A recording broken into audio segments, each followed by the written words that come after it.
Pass the hat and collect our bail. Pass the hat and collect our bail. If they ask you where I am, say I'm in an awful jam. Send that bail to the county jail. So this is Lone Pine.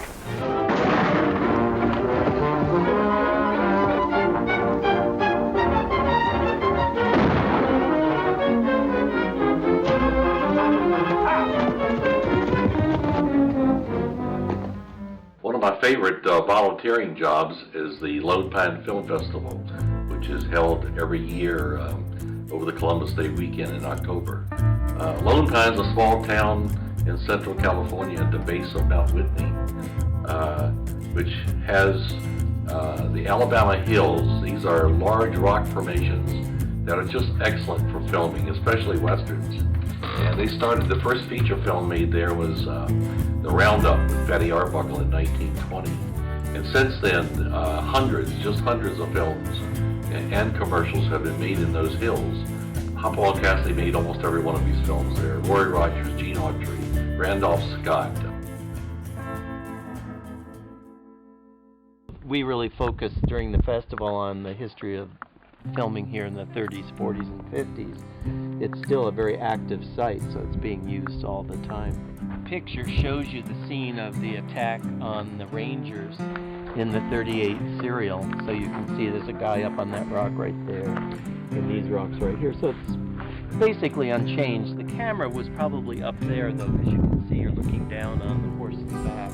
And there's a scene over there that in Blue Steel where they run a wagon up the canyon, and we still can't figure out how they did it, but it actually happened in the movie because there are all these rocks to go bumping over. So I don't know how they did that. They find a way in the movies. They always find a way. They do. It's the entire view with those rocks and the mountains behind. I mean, there's just nothing like it. Pretty spectacular. It is. How long did it take them to get up here to film? You know, it would take a day, basically, depending. The road wasn't bad because thanks to the DWP building the aqueduct, a lot of our infrastructure was pretty good. The highways were good. There was rail connection. But Bill Whitney, who directed The Lone Ranger, told me that they would always stop at Red Rock Canyon on the trip up here and shoot some scenes, and then they could get paid for working. So that's why a lot of the Lone Pine films have Red Rock Canyon in them. That's a gorgeous area, too. That is. Not like this, but... Yeah, it's different. It has its own beauty.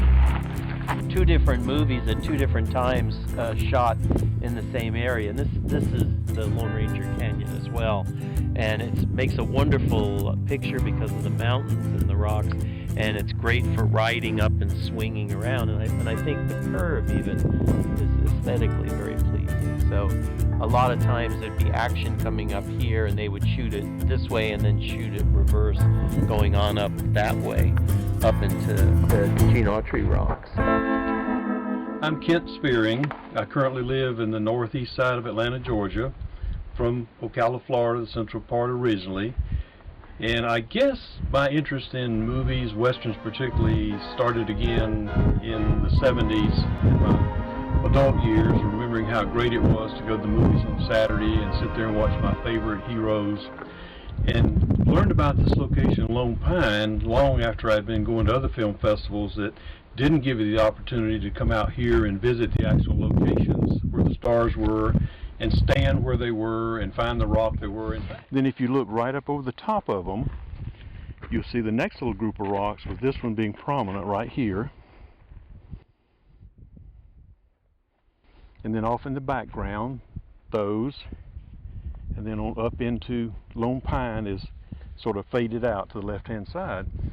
And if you work back around this way, this rock is exactly the way it was then, with minor wear right there. Dave Holland tells the story that back during the Civil War, the Confederate ship Alabama was having real good luck sinking Yankee ships.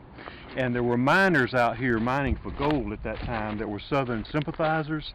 So because of all the victories the Alabama was having, the ship, Confederate States of America ship, they named the hills the Alabama Hills, and the name has stuck. Well, Well, the amazing thing about these rocks is that you can stand in one area and look, and it's exactly, it changes its whole aura of the way the rocks are. Yeah. There are 3 passes that go up that way, and over again, right up that way, right down this way. There's a ton of movies. Yep, John Wayne blew a wagon up in that area. Just over and over again it's been used. I'm not sure where you would define the boundaries, but this area coming down this way and into here is what Dave defined as the Lone Ranger Canyon.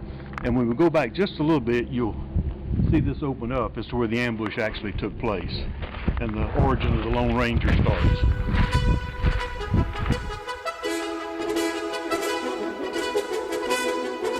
And even today, they're still filming there. Iron Man filmed at Lone Pine. I humbly present the Jericho. Big films like Bad Day at Black Rock with Spencer Tracy and High Sierra with Humphrey Bogart. It's a great little town. The festival runs every year.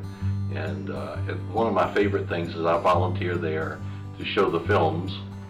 We turn the high school auditorium into a little theater. It has 300 seats. I handle all the video projection, and another group handles the 16mm film projection. Here, are we having fun? Yeah! You know it. So we show films from Friday through Sunday all day. So it's a very exciting time for me.